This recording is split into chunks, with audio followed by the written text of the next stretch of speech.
지금 우리나라는 비상한 상태입니다. 비상 상태라고 볼 수 있습니다. 코로나19 천연병으로 전국이 아주 혼란스럽습니다. 이 천연병이 치사율은 낮지만 감염력이 워낙 강해서 걷잡을 수 없이 퍼지고 있어요.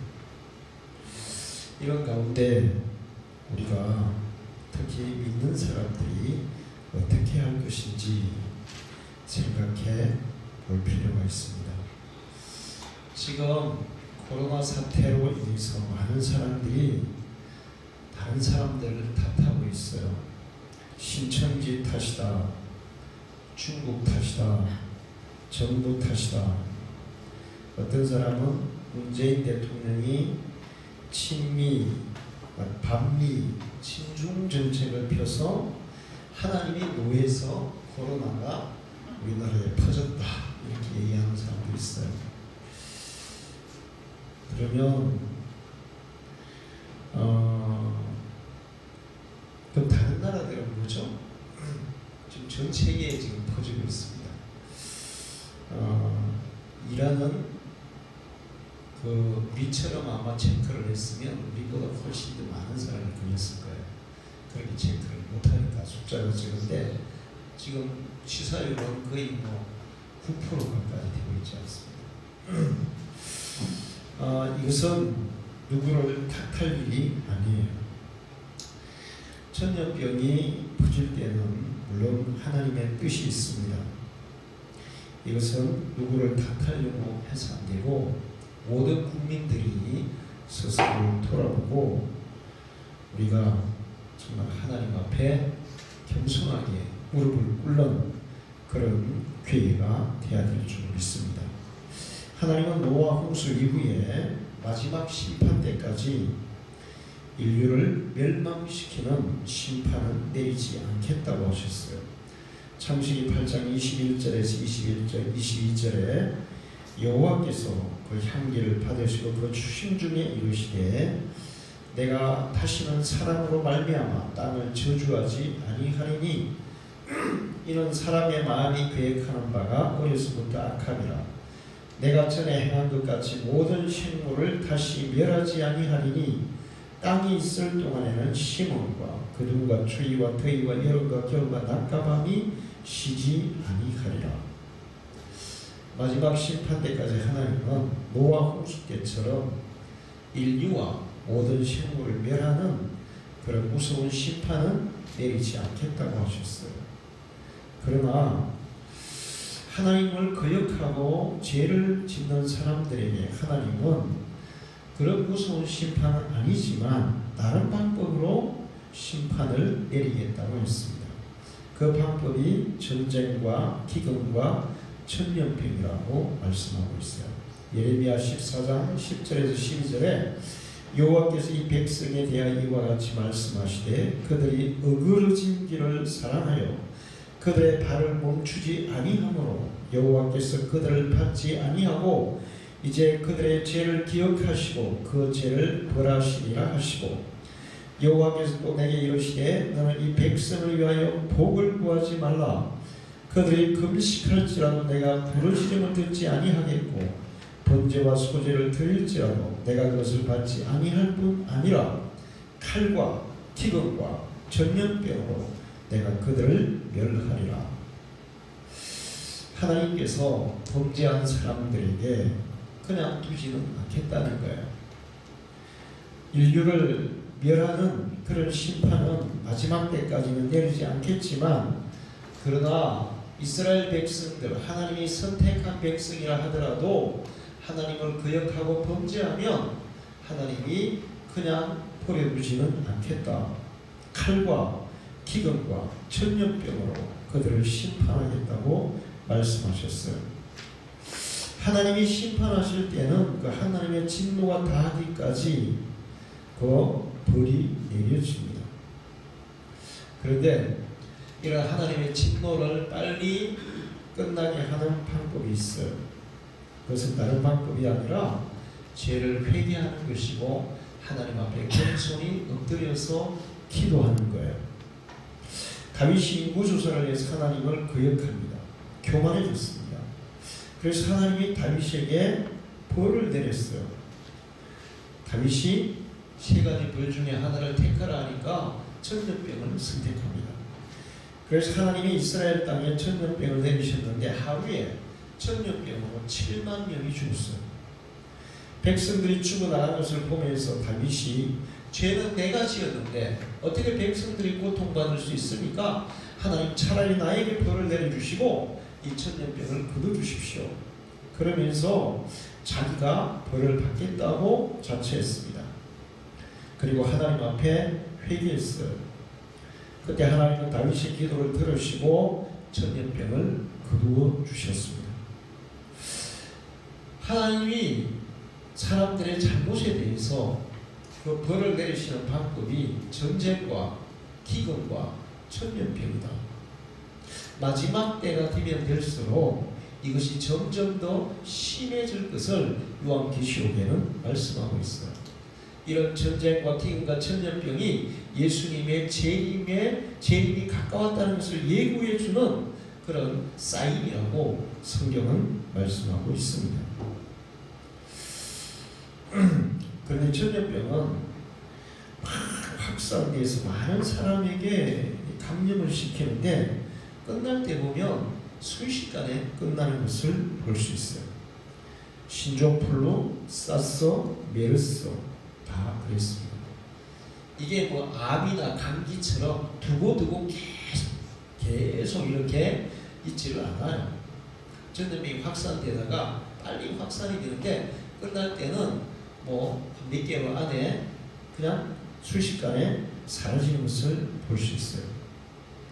그러나 지금 우리나라에 이 코로나가 아주 확산되는 그런 가운데 있기 때문에 우리는 하나님이 말씀하시는 것을 잘 알아서 이 코로나 전염병 국가적 위기 상황을 잘 대처해야 될 줄로 믿습니다. 오늘은 며칠이죠? 3월 1일은 무슨 날입니까? 3.1절입니다. 우리나라 역사에 길이 잊지 않고 기억해야 할 그런 날이 오늘이에요. 일본의 합병의 한거에서 우리나라의 독립을 위해 일어났던 날. 그런데 이 3.1 독립운동은 칼이나 총을 들고 싸우는 그런 운동이 아니라 무제한 비폭력 평화적인 시위를 통해서 독립을 쟁취하려고 했던 그런 한거예요. 이런 우리나라의 3.1 독립운동과 같은 그런 비폭력 무제한 이런 운동은 인류 역사상 사실 없어요. 이렇게 전 국가적으로 전 민족적으로 그렇게 평화적인 시위를 통해서 독립을 쟁취하려고 했던 그런 일이 역사적으로 없습니다. 이렇게 지역별로 아니면 소수 이렇게 모여서 하는 일들은 있기는 했지만 그렇지 않으면 총칼을 들고 같이 싸우고 무력으로 독립을 쟁취하려고 하는 그런 일들은 많이 있었지만 우리처럼 전 국민들이 손에 태극기 들고 그냥 만세를 부르면서 비폭력적으로 무장적으로 그렇게 평화적인 시위를 통해서 독립을 쟁취하려고 했던 그런 일은 인류 역사에 3.1절밖에 없다고 말할 수가 있어요. 국가의 위기 앞에 굴복하지 않고 한거하면서도 평화적으로 한거한 나라가 우리나라고, 이런 우리나라의 민족 정신은 정말 전 세계에 길이 빛날 그런 숭고한 정신인 줄로 믿습니다. 우리가 3.1 운동을 통해서 독립을 쟁취하지는 못했어요. 그러나 3.1 운동의 정신, 그리고 3.1 운동의 그 독립의 그런 운동은 길이 빛날 그런 위대한 일입니다. 그래서 그 정신이 길이 남을 거예요. 이때 3.1운동 그 독립운동에 앞장섰던 단체가 바로 교회였어요. 그 당시에 조선의 교회가 그렇게 많지 않고 성도도 많지 않았지만 우리나라의 독립에 앞장섰던 곳이 바로 교회입니다. 그 이후로도 교회와 많은 신자들이 우리나라의 독립에 앞장서서 헌신한 것을 볼 수 있어요. 지금 우리나라는 국권을 빼앗긴 그런 상황이 아니에요. 전쟁 상태도 아니에요. 우리나라는 지금 여러 사람들이 그런 얘기를 해요. 독재 정권 타도. 어제도 어떤 다른 서울에 있는 교회 집사님이 전화를 왔는데 기도 제목이 자기 그 문자를 왔대. 목사님이 문자를 보냈는데 코로나 사태가 빨리 진정되기를 기도합시다. 그리고 마지막에 독재 정권 타도를 위해서 기도합시다. 이렇게 문자가 와서 자기가 항의를 했대요. 여러분 지금 우리나라가 독재입니까? 전 세계에서 사실 트럼프가 지금 어때요? 약간 독재 같죠? 우리나라만큼 민주적인 나라가 어디 있습니까? 지금 우리나라 너무 민주적이라서 문제예요. 세계에서 가장 민주적이고 가장 자유롭고 가장 개방적이고 가장 공개적인 나라가 우리나라예요. 할렐루야. 지금 오늘 제가 인터넷 기사를 보니까 이란은 지금 정말 그 기가 막힌 게 있는데 뭐냐면 감염자 숫자는 적어요. 근데 사망한 사람은 많아요. 중국 다음으로 많잖아요. 근데 또 이란 정부에서 발표한 게 치료된 사람 숫자도 엄청 많다는 거예요. 그래서 이게 정상적으로 정직하게 국민들에게 알리는 게 아니기 때문에 그렇다는 거예요. 이게 사망자 숫자가 이 코로나의 치사율이 0.2% 정도밖에 안 되는데 이란은 거의 7%에서 9%라는 거예요. 그렇다면 실제로 걸린 사람 숫자가 훨씬 많은데 그걸 숨기고 있다는 거죠. 그리고 치료됐다고 얘기하는 것도 사실 믿을 수가 없다는 거예요. 그러니까 이란이 자기 나라의 어떤 그런 체면과 위신을 생각해서 가짜로 발표한다고 밖에 생각해요. 왜 그런가 하면 이란은 지금 치료약이 제대로 공급이 안 되고 있어요. 경제 제재로 인해서 안 되고 있어요. 그래서 정부가 정직하지 못하다 이런 얘기를 해요. 그러니까 지금 우리나라는 막 이 감염률이 막 기하급수적으로 막 증가되고 있죠. 왜 그럴까요? 정직하고 그 다음에 그 세계 어느 나라가 따라올 이 다른 나라가 타협 추종을 불허하는 그런 그 검사 이것이 제일 잘 되고 있기 때문인 거예요. 아마 중국도 우리나라처럼 검사하면 감염자가 100만 명이 넘을지도 몰라요. 다른 나라도 마찬가지죠. 우리나라는 철저하게 다 검사를 해가지고 걸린 사람을 막 샅샅이 지금 다 찾아내고 있잖아요. 그래서 이 모든 것들이 우리나라가 굉장히 자유롭고 개방적이고 그리고 정직한 그런 정부라는 것을 나타내고 있습니다.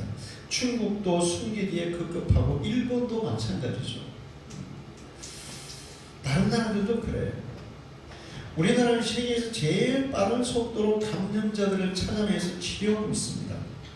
그 얘기는 우리나라 정부가 잘 대처하고 있다는 거예요. 요즘 마스크 문제 때문에 정부에서 마스크 그 수급 조절을 잘못한다 이런 얘기를 하는데 사실은 이게 정부 잘못입니까? 개인들의 잘못입니까? 개인들의 잘못입니다. 네, 개인들의 잘못이에요.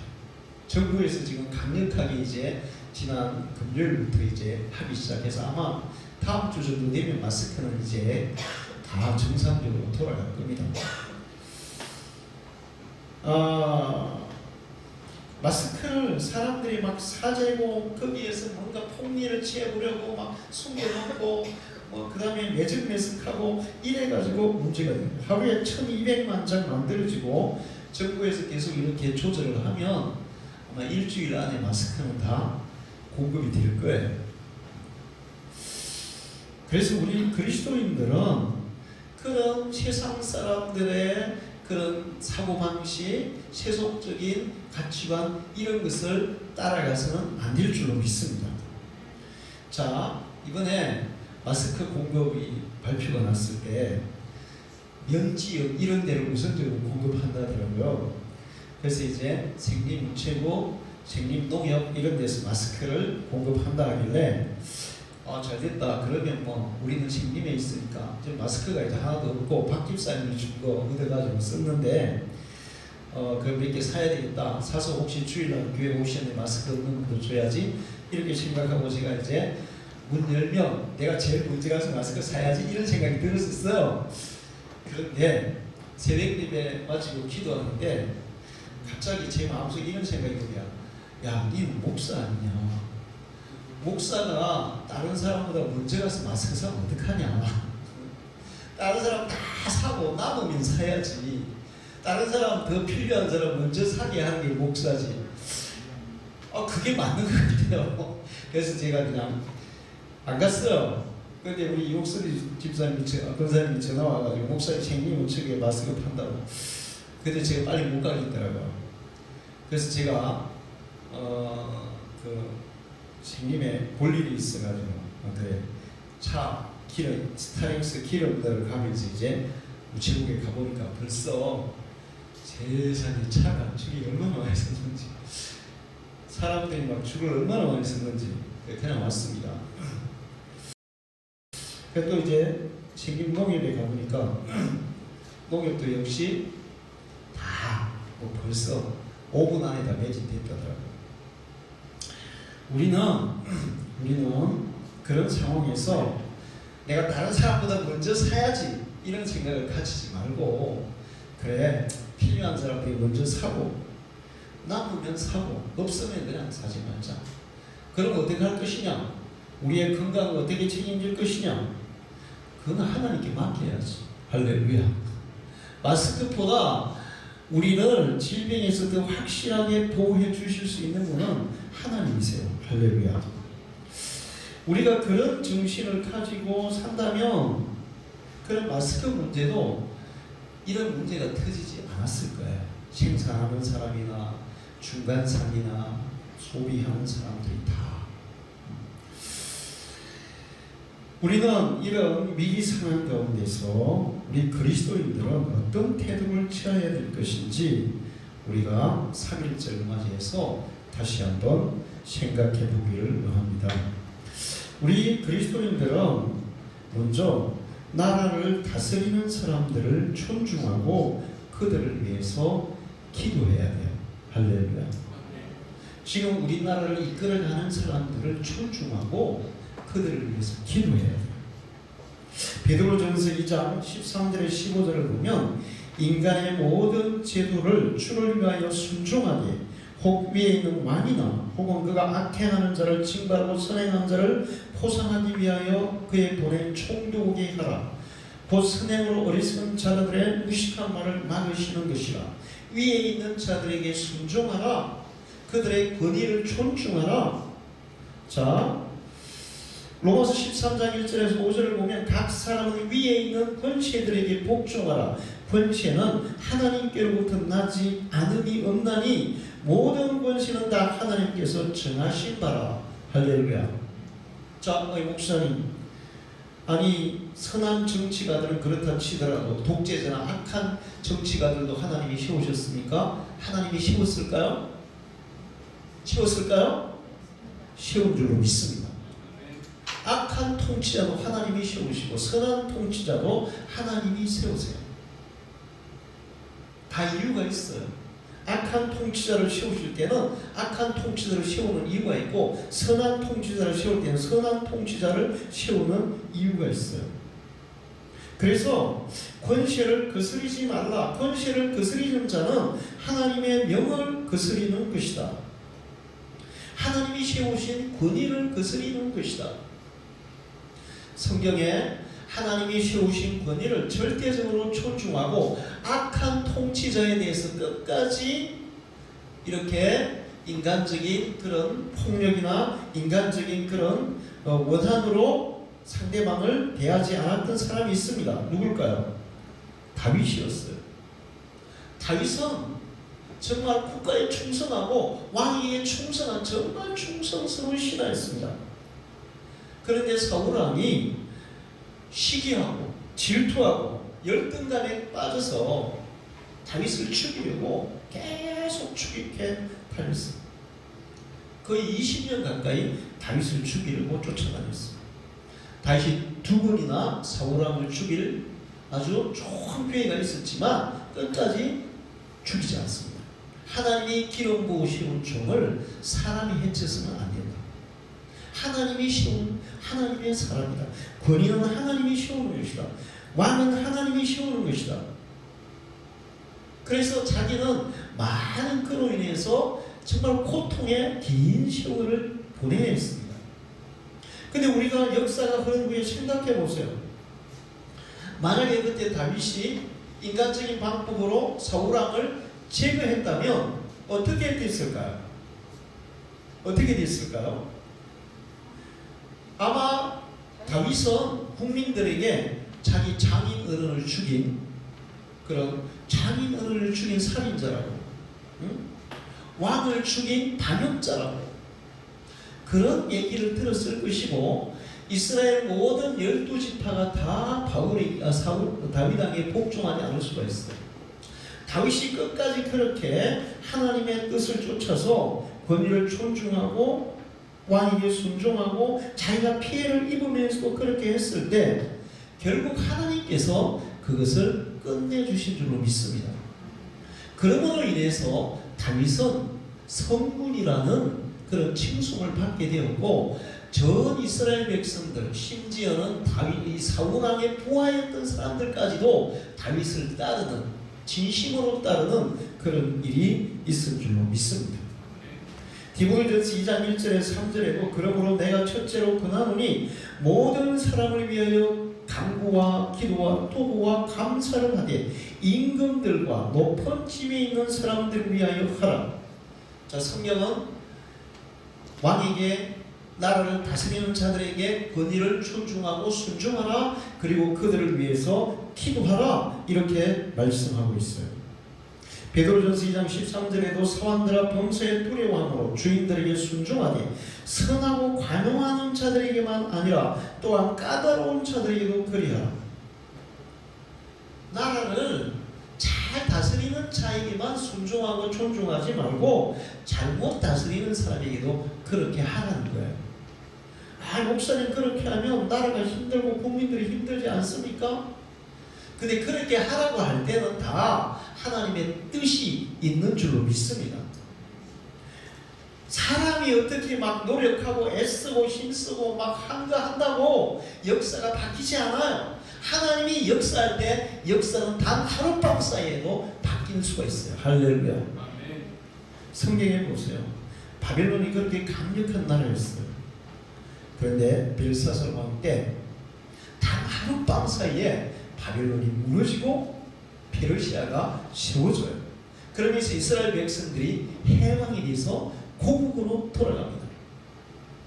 그들이 바벨론의 치하에 있을 때 그들은 다시 우리가 회복될 수 있을까? 해방될 수 있을까? 돌아가서 이스라엘을 재건할 수 있을까? 절대로 불가능할 거야. 이렇게 생각했어요. 그런데 하나님은 단 하룻밤 사이에 바벨론을 무너뜨리고 페르시아를 세우면서 이 고레스 왕을 통해서 이스라엘 백성에게 해방을 선포하게 합니다. 할렐루야. 그들이 고향으로 돌아올 때, 우리는 고향으로 돌아올 때 꿈꾸는 것 같았도다. 그들이 바벨론에서 막 한가하고 싸워서 독립을 쟁취할 수 있었을까요? 불가능해요. 역사에서 아예 이스라엘이 사라졌을 수도 있어요. 그런데 하나님은 예레미야나 에스겔을 통해서 계속 그렇게 말씀합니다. 너희가 바벨론에 잡혀가면 그 나라에 순종하고 그 나라의 법을 존중하고 그 나라의 법을 따르고 거기에서 너희들에게 주어진 인생을 잘 최선을 다해서 살아라. 할렐루야. 자, 지금 우리나라 뭐 대통령이 잘하니 못하니 별소리 다 하는데, 대통령이 잘하든 못하든 그거는 그냥 하나님께 맡기고 우리는 우리가 처한 그 삶의 현장에서 우리에게 주어진 삶을 최선을 다해서 살아가면 되는 거예요. 할렐루야. 각자 자기에게 맡겨진 그 사명과 그 직책과 그 일을 충실하게 감당하면 되는 거예요. 하나님의 예레미야를 통해서 계속 말씀하셨어. 너희들은 바벨론에 쳐들어와서 바벨론에 끌려가면 그냥 거기에서 최선을 다해서 너희가 할 일을 하면서 살아라. 그렇게 했을 때 하나님이 단 하룻밤 사이에 바벨론을 무너뜨리고 70년 약속된 시간이 참에 이스라엘을 해방시켜 주신 줄로 믿습니다. 그리스도인들은 그냥 막 정부에 대해서 이렇게 저렇게 막 비방하고 욕하고 대들고 온갖 거짓말, 요즘 유튜브 이런 거 보지 마세요. 그 좋은 거로 봐도 되는데 이상한 게 너무 많아요. 제가 막 카톡으로 막 유튜브 보라고 와가지고 제가 한번 봐봤더니 와, 진짜 완전 거짓말이에요. 근데 일반 사람들은 거기에 계속 그런 것만 보는 사람은 쏙 안 넘어가겠더라고. 제가 볼 때는 딱 들어보니까 야, 이거 완전 거짓말인데. 근데 거기에 현혹되어 있는 사람들은 다 그게 진실같이 들리는 거예요. 왜 신천지에 빠질까요? 그 거짓말에 계속 거짓말에 쏘가 넘어가면 또 그 다음 거짓말에 쏘가 넘어가고 그 다음 신천지 작전이 그렇거든요. 그래 완전히 나중에는 거짓말이 시간이 돼버리는 거예요. 그러면 진실을 보는 눈이 있을까요? 없을까요? 없으십니까? 이 나라도 마찬가지죠. 목사님들은 목회에 최선을 다해야 되고 또 성도들은 가정에서 직장에서 자기 주어진 일에 최선을 다해야 되고, 그리할 때 만약에 통치자가 잘못했다면 하나님이 단 하룻밤 사이에라도 바꿔주실 줄 믿습니다. 사람이 바꾸려고 해야 되는 게 아니에요. 혼란만 심해질 뿐이에요.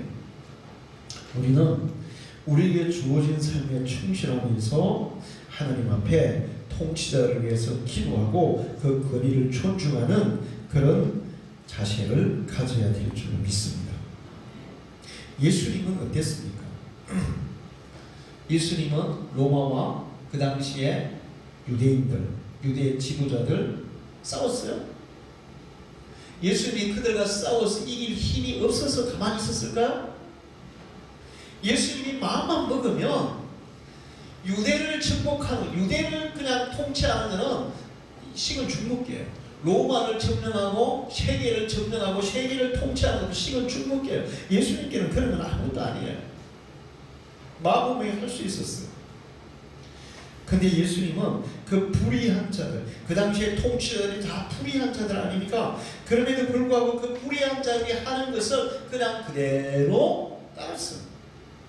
그리고 도살장으로 끌려가는 어린 양처럼 순순히 그냥 불의를 행하는데도 그 불의에 한가하지 않고 그냥 따랐어요. 그리고 사람들이 생각할 때는 정말 무기력하게, 정말 아무 힘 없이 그렇게 죽어가는 것처럼 보였는데, 바로 그렇게 한 것이 인류 구원의 대업을 이루는 과정이었던 것으로 믿습니다.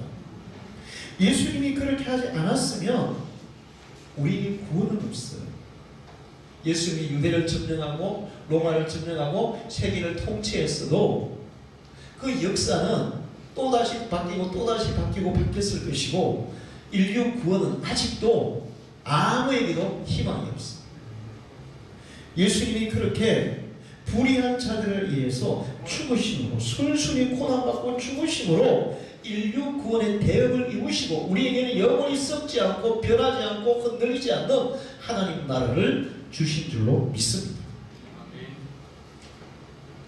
예수님이 그렇게 하시기 때문에 빌립보서 2장 9절에서 11절에 이름으로 하나님이 그를 지극히 높여 모든 이름 위에 뛰어난 이름을 주사 하늘에 있는 자들과 땅에 있는 자들과 땅 아래에 있는 자들로 모든 무릎을 예수의 이름에 꿇게 하시고 모든 입으로 예수 그리스도를 주라 시인하여 하나님 아버지께 영광을 돌리게 하셨느니라. 예수님이 그렇게 무죄와 비폭력 평화적으로 자신을 희생함으로 그 로마라든지 그 당시에 유대 지도자들이 선하고 바르고 통치를 바르게 하는 그런 지도이 아니었어요. 그럼에도 불구하고 거기에 그냥 따라서 자기 자신을 희생했더니 도리어 하나님이 그를 더 지극히 높이셨다고 말씀하고 있어요. 할렐루야. 우리나라에는 영원한 문화가 있어요. 나이가 든 사람이나 어린아이나 누구나 다 문화라고 얘기해요. 누굴까요? 누가요? 누구? 유관순 누나죠. 유관순 누나. 그분은 벌써 나이가 얼마나 됐을까요 지금? 그런데 모든 국민들의 마음속에 누나로 영원히 남아있어요. 그가 총을 들고 싸웠습니까? 뭐 했습니까? 그냥 비폭력 무죄함이죠. 대한 독립 만세만 부르면서 그렇게 비폭력 무죄함적으로 그렇게 한 거였어요. 그랬더니 그는 영원히 우리 대한민국 국민들의 마음속에 영원한 누나로 남아있습니다. 할렐루야. 로마 시대, 조선 시대 불의한 통치자들이 많은 그리스도인을 핍박하고 죽이고 있어요. 그때 그리스도인들은 순전한 양처럼 순한 양처럼 순교했어요. 그들이 실패자일까요?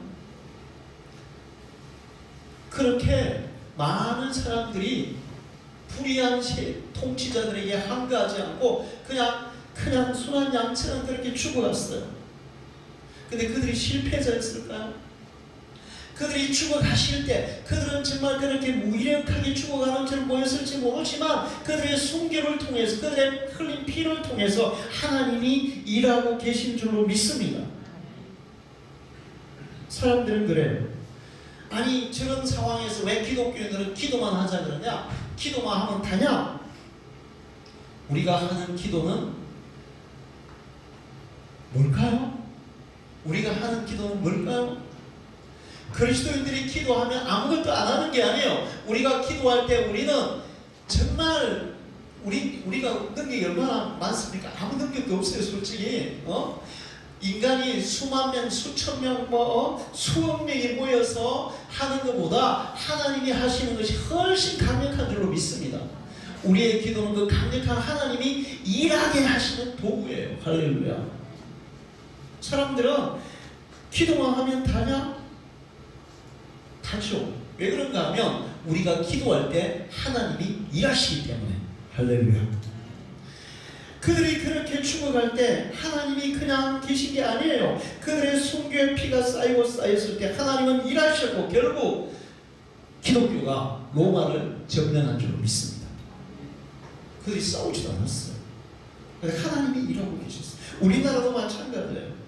일제 때 그 이전에도 기독교가 전해질 때 세계에서 로마 등으로 많은 순교자들을 낸 나라가 우리나라가 할 수 있는데 그렇게 그들이 죽어갔어요. 그렇다고 기독교가 없어졌습니까? 인류 역사에서 가장 짧은 시간에 가장 크게 부흥한 나라가 바로 한국의 교회인 줄 믿습니다. 그리고 이런 인구도 적고 국토도 좁은 나라에서 전 세계 미국 땅으로 선교사를 가장 많이 파송한 나라가 한국 교회예요. 우리가 그렇게 사람들이 볼 때는 그렇게 무기력하게 그렇게 아무 말도 안 하고 그렇게 비폭력 무죄함으로 그렇게 기도만 하고 있다가 그렇게 처참하게만 죽으면 그냥 다냐? 그러면 되냐? 우리가 그렇게 죽어갈 때 하나님이 일하고 계신 것을 믿어야 돼요. 할렐루야. 하나님이 일하고 계셨어요. 우리가 불의한 통치자들에게도 그들을 순종하고 존중하고 내가 나에게 주어진 일을 최선을 다해 살아갈 때 하나님이 일하고 계신 것을 믿으시기 바랍니다. 우리는 그걸 믿어야 돼요. 그 다음에 이런 상황에서 기독교인들은 이기적인 생각을 버리고 다른 사람들을 먼저 존중하는 마음을 가져야 돼요. 할렐루야. 이런 상황에서 더더욱 그래. 지난주에 우리 집사람이 왼쪽이 좀 안 좋아가지고 한의원에 진단을 하셨어요. 오는 길에 장류극이 노면에 잠깐 들렸었어요. 살 게 있다 해서. 와, 줄을 얼마나 섰는지. 그때가 월요일인가 그래요. 월요일인가. 근데 줄을 쫙 섰는데 이 카트마다 그냥 넘치듯이 막 쌓여있어. 라면, 컵라면, 뭐 다 쌓여있어요. 그러니까 막 계산하는 시간이 너무 많이 걸립니다. 우리는 성질이 급해가지고 그냥 오고 싶은데 올 수도 없고. 그래서 간단하게 필요한 거 사러 왔는데, 꼭 그래야 되나? 우리나라 같은 상황에서 그렇게 안 해도 돼요. 할렐루야. 만약에 여러분이 마트에 갔는데 사람들이 다 그렇게 사면 여러분 제일 뒤에 서세요. 없으면 그냥 오세요. 목사님, 그럼 우리 너무 벗어나가요. 걱정하지 마세요. 엘리야가 그리 시냇가에서 쫄쫄 굶고 있을 때 하나님이 굶겼어요? 먹였어요? 먹였어요. 하나님이 먹였어요. 어떻게 해서 먹였어요? 까마귀를 보내서 먹였어요. 할렐루야. 주기철 목사님이 옥중에서 순교했습니다. 그래서 교회에서 가족들이 다 쫓겨났어요. 아무도 이제 뭐 도와주는 사람 아무도 없고 그냥 어떤 누추한 집에서 이렇게 가족들도 애들도 많죠. 이렇게 거처를 하는데 이제 손가락 빨고 살아야 돼요. 근데 하나님이 굶기지 않았어요. 어떤 사람이 지나가다가 쌀도 던져놓고 콩도 던져놓고 팥도 던져놓고 그 자녀들이 한 명도 굶고 죽은 사람이 없어요. 할렐루야. 엘리야의 까마귀는 하나님이 부리신 거예요. 오늘도 하나님이 그렇게 하실 줄로 믿고 그런 상황일 때 예수 믿는 사람은 그냥 양보하세요. 다른 사람에게. 할렐루야. 이사야 41장 6절을 보면 각기 이웃을 도우며 그 형제에 이르기를 너는 힘을 내라 하라. 각기 이웃을 도우며 그 형제에 이르기를 너는 힘을 내라 하라. 여러분이 그렇게 하기를 축원합니다. 여러분이 이웃을 도우면서 이웃에게 힘을 주는, 힘을 내라고 격려하는 그리스도인들이 되기를 축원합니다. 그래야 할 때 하나님도 우리를 도우실 줄로 믿습니다. 이사야 41장 6절에는 이웃을 도우며 형제에게 힘을 내라고 격려하라. 그러니까 이사야 41장 10절에 하나님이 이렇게 하면 너희가 그렇게 하면 두려워 말라. 내가 너와 함께하리라. 놀라지 말라. 나는 네 하나님이 됨이라. 내가 너를 굳세게 하리라. 참으로 너를 도와주리라. 참으로 나의 의로운 오른손으로 너를 붙들리라. 할렐루야. 10사람이 100사람이 우리를 도우는 것보다 하나님이 우리를 도우는 것이 훨씬 유익한 줄로 믿으시기를 축원합니다. 로마서 15장 2절에도 우리 각 사람이 이웃을 기쁘게 하되 선을 이루고 덕을 세우도록 할지니라. 세상 사람들이 마스크만 하면 여러분 그냥 뒤에 서세요. 없으면 그냥 오세요. 마스크가 바이러스를 지켜주는 것보다 하나님이 지켜주는 것이 훨씬 더 확실한 방법인 것을 믿으시기를 축원합니다. 그리고 마스크가 꼭 필요하면 하나님이 어떤 방법으로든 주세요. 믿습니까? 여러분이 정말 이거 마스크 없으면 안 되는데 내가 못 샀어. 나는 양보하기 때문에 못 샀어. 그러면 절대적으로 필요하다면 더 확실한 그런 더 좋은 마스크를 하나님이 어떻게 해서든지 여러분에게 주실 줄로 믿으십시오. 할렐루야. 주실 줄 믿습니다. 그렇지 않으면 하나님이 여러분을 직접 지켜주시든지. 지난번에 중국 교포들을 국내로 송환한다고 할 때 정말 저는 우리 국민들이 왜 그럴까 너무 마음이 아팠어요. 저기 어디에 아산인가 그쪽이 또 진천 거기 한다는데 사람들이 처음에 어떻게 했어요? 막 반대하고 데모하고 그랬어요. 그래서 내가 우리 교회를 내주고 싶더라고요. 할 수 있어요. 우리 교회 와서 할 수 있어요. 몇 명이라도 와서 있어라 그냥.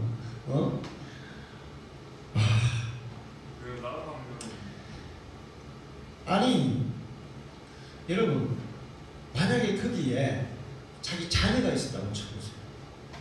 자기 부모가 있었다고 쳐보세요. 자기 남편이나 아내가 거기에 있었다고 쳐보세요. 그러면 그렇게 할 수 있겠습니까? 할 수 있겠어요? 우리 국민들은 다 가족과 같아요. 할렐루야. 네. 대한민국 국민은 한 동포고 한 형제고 한 가족이에요. 할렐루야. 설사 그들이 와가지고 코로나에 걸리는 수가 있더라도 우리는 받아야 되는 거예요. 진짜 저는 우리 교회를 내주고 싶더라고요. 만약에 이쪽으로 올 수 있으면 진짜 내줬을 거예요. 그리고 그 사람들이 올 때 정부에서 그냥 그렇게 소홀히 하겠어요. 그 중국 우한에서 온 교포들 때문에 주변 사람이 단 한 명이라도 코로나 걸린 사람이 있어요? 아무도 없어요. 신천지 때문에 난리지 중국에서 온 교포들 때문에 걸린 사람 한 명도 없어요. 이게 굉장히 이기적이에요. 나중에 이제 다 끝나고 나서는 막 잘 가라고 소문 들고 막 그렇게 했는데 처음부터 우리에게 오세요. 우리 있는 데로 오세요. 그런 마음을 그리스도인들은 가져야 될 줄 믿습니다. 그렇기 때문에 설사 내가 코로나에 걸린다 하더라도 우리는 그들을 받아줄 수 있는 그런 정신을 가져야 돼요. 이게 그리스도인들이에요. 할렐루야. 자, 요즘 그 외국인들 특히 막 어디인가 거기서 500명인가 난민 신청하고 했을 때 회교도들이니까 받아주면 안 된다. 근데 그 앞장섰던 사람들이 기독교인이라. 과연 그래야 될까요? 과연 그래야 될까요? 일제시대 때 우리도 나라를 잃고 전 세계로 막 뿔뿔이 흩어져서 그렇게 막 갔어요. 그때 나라 없다고 막 쫓겨나는 그런 동포들도 많았어요. 얼마나 서럽고 원통할까요? 안 믿는 사람들은 그렇게 할지 모르지만 기독교인들은 그렇게 하면 안 돼요. 기회. 그들이 우리 땅에 와가지고 우리가 정말 그들을 사랑으로 잘 이렇게 품었을 때 그들의 마음이 열리고 설사 회교도들이라고 하더라도 그리스도의 사랑에 감동되며 그들이 예수 믿고 변화될 수 있을 줄로 믿습니다. 500명을 전도할 절호의 기회를 놓친 거예요. 그들이 회개보니까 테러를 할 것이다. 500명이 무슨 테러를 합니까? 우리나라에 왔는데 우리가 정말 그들을 따뜻하게 잘 이렇게 감싸고 받아줘서 그들이 그 마음에 녹아질 때 테러 분자도 저는 변화될 줄로 믿습니다. 그런데 우리가 그렇게 냉정하게 했을 때 그들은 정말 테러 분자가 될 수 있는 거예요. 세계의 테러가 끊이지 않는 이유가 뭘까요? 미국은 테러 근절을 위해서 어떤 방법을 씁니까? 무자비하게만 폭격하고 죽여요. 여러분, 그랬을 때 내 가족이 폭격에 맞고 내 아버지가 총에 맞아서 죽으면 그 자녀들이 잘못했어요. 우리는 뭐 전쟁 안 할게, 테러 안 할게 이렇게 할까요? 내가 죽더라도 너희들 죽이겠다. 이런 마음 되는 거예요. 그래서 칼로 일어나면 칼로 만난다. 원수는 원수를 낳는다. 그리스도인들은 이웃을 잘 대하는, 선을 행하는, 이웃에게 먼저 덕을 베푸는 그런 사람이 되어야 될 줄 믿습니다. 마지막으로 이 시대에 그리스도인에게 해야 할 가장 중요한 일이 있는데 그게 뭐냐면 비상한 기도예요. 비상한 기도. 비상사태야 하는 기도가 비상한 기도예요. 이런 비상사태에서 그리스도인에게 해야 될 가장 중요한 일은 그냥 기도가 아니라 비상한 기도, 정말 간절한 기도, 뜨거운 기도가 필요해요. 이 기도를 할 때 하나님이 일하실 줄로 믿습니다. 성경에 보면 히스기야가 아수르의 침공을 받아서 정말 풍전등화 같은 그런 국가적 위기 상황일 때 히스기야가 한국 문서를 들고 성전에 펴놓고 하나님 앞에 간절히 기도했어요. 그리고 국민들에게 다 기도하자고. 그래서 비상한 기도를 했더니 그 밤에 하나님이 아수르 군대를 완전히 다 진멸시키고 이스라엘에게 승리를 주신 줄로 믿습니다. 에스더가 이 페르시아에서 유대 민족이 다 죽을 수밖에 없는 그런 위기를 만났을 때 모르드게에게 내가 기도하겠습니다. 당신들도 기도해 주세요. 내가 목숨을 걸고 왕 앞에 나아가서 이스라엘을 위해서 탄원하겠습니다. 근데 기도해 주세요. 그래서 함께 전부 다 금식하면서 비상한 기도를 했고, 결국에는 그 기도를 통해 하나님이 일하셔서 이스라엘 백성들을 보호해 주신 줄로 믿습니다. 느헤미야가 자기 동생 하나니가 예루살렘의 황폐된 그 모습을 느헤미야에게 와서 보고를 해요. 그 얘기를 듣고 느헤미야가 금식하고 기도합니다. 하나님, 나는 바벨론에서 잘 먹고 잘 살아요. 근데 지금 내 고국, 내 초국 땅이 이렇게 황폐되어 있다니 내가 어떻게 밥을 먹을 수 있겠습니까? 하나님 도와주십시오. 그렇게 기도해요. 그리고 하나님은 그 기도의 응답을 들으사 페르시아 아닥사스다 왕의 마음을 감동하셔서 느헤미야를 이스라엘의 총독으로 파송해서 이스라엘을 다시 예루살렘을 재건하게 하신 줄로 믿습니다. 우리나라는 지금 천년병의 위기뿐만 아니라 외교에도 위기예요. 지금 79개 나라가 우리나라 국민을 거부하고 있어요. 보통 위기가 아니죠. 경제도 위기예요. 코로나 때문에 더 위기 상황이 됐어요. 근데 저는 믿습니다. 우리가 이런 비상사태에서 우리 교회 성도들만이라도 우리 한국 교회 성도들이 정말 비상한 기도를 드린다면 이 위기가 지나서 반드시 전환 위복의 축복이 올 줄로 믿습니다. 우리나라의 자유와 우리나라의 정치와 민주적인 정치와 국민의 저력이 전 세계에 드러나고 높아져서 모든 나라가 우러러보는 역사가 있을 줄로 믿습니다. 저는 분명히 믿습니다. 이것이 우리나라에 해가 되는 것이 아니라 반드시 유익을 주는 도구가 될 것이다. 우리의 기도가 있는 한 하나님은 협력하여 선을 이루실 줄로 믿습니다. 이제 우리는 정부를 탓하지 말고 신천지도 탓하지 말고 그냥 우리가 해야 할 바를 정부를 신뢰하고 권위를 존중하고 우리가 해야 할 일을 착실하게 수행하고 정말 그 어느 때보다도 비상한 기도를 통해서 이 난국이 잘 해결이 돼서 정말 이 나라에 더 좋은 결과들 전 세계가 우러러보고 대한민국을 칭송하는 그런 역사가 일어나게 해달라고 기도하기를 축원합니다. 하나님은 반드시 그렇게 이루실 줄로 믿습니다.